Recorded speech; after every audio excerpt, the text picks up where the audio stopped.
Jangan mendidik anak dengan HP. Sedikit-dikit diberi HP, nangis kasih HP, rewel kasih HP. Lama-lama anak nggak butuh ayah dan ibunya lagi, dia hanya butuh HP dan kuota. Di era sekarang nih semua serba digital, banyak kita temui orang tua yang sudah memberikan HP kepada anaknya. Meskipun terkadang usia si kecil di bawah 2 tahun atau usia terlalu dini. Padahal menurut para ahli menganjurkan untuk tidak memperkenalkan dan memberikan gadget atau HP kepada anak di bawah usia dini.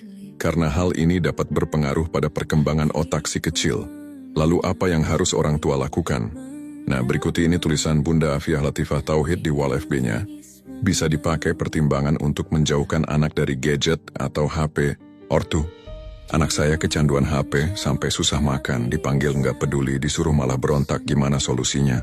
Ahli, ya diambil saja HP-nya, sembunyikan chargernya, power bank-nya, jangan isi pulsa, jangan isi paket data.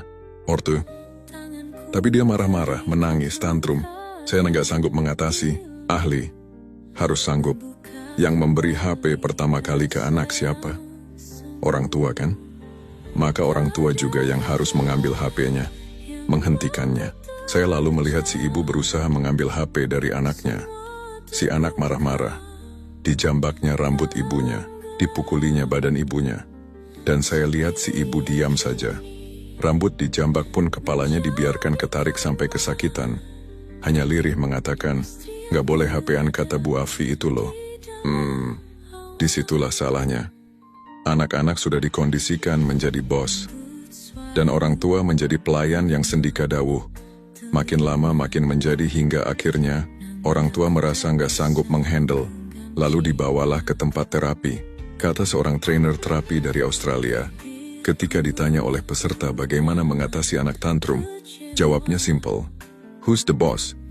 Orang tua atau anak yang jadi bosnya. Jangan kalah sama anak. Anak menangis, tantrum, biar saja. Tetap jangan diberi apa yang dia inginkan.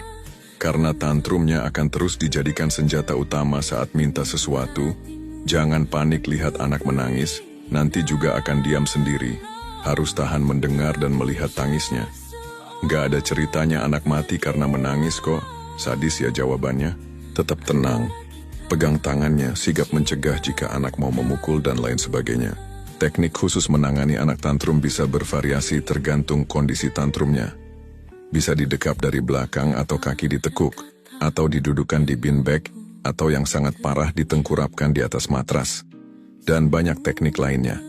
Intinya terapis harus sigap. Telat sedikit, terapisnya yang bonyok kena pukulan, jambakan, cakaran. Prinsipnya, anak harus diberi pemahaman bahwa tidak semua keinginan bisa dipenuhi. Bahwa dia tidak boleh menjadi raja yang harus dituruti semua-semuanya. Setelah anak akhirnya paham bahwa usaha, tantrumnya nggak membuahkan hasil dan akhirnya tenang. Beri reward pelukan, usapan kepala atau punggung penuh kasih sayang. Lalu bisikan, kamu hebat, ibu sayang sama kamu. Lalu jangan biarkan anak bengong tanpa aktivitas. Berikan permainan-permainan yang menarik, lebih menarik dari gadget. Main pasir, main air, atau main bubble, banyak ragamnya. Orang tua juga jangan lupa, ikutlah bermain bersama anak. Jangan minta anak lepas HP, tapi diri sendiri selalu main HP di depan anak. Children see, children do. Tips lain untuk menjauhkan anak dari HP. 1. Perbanyak aktivitas bermain secara langsung. 2. Jadilah contoh yang baik. 3. Berikan batasan pegang gadget. 4. Terapkan gaya pengasuhan zaman dulu. 5. Dampingi anak saat belajar online. 6. Sewa jasa pengasuh. 7. Hindar meletakkan gadget sembarangan. 8. Perbanyak aktivitas luar ruangan atau di dalam ruangan. 9. Bersikap tegas dan konsisten. 10. Minta bantuan tenaga profesional. Jangan biarkan si kecil lupa akan dunianya. Jagalah ia, beri ia perhatian dan kasih sayang dengan tidak kasih gadget dengan alasan yang penting dia tenang, gak rewel dan lain sebagainya. Stop, jangan beri gadget pada si kecil. Semua demi kebaikannya. Semoga video ini bisa menginspirasi para orang tua. Semangat ya!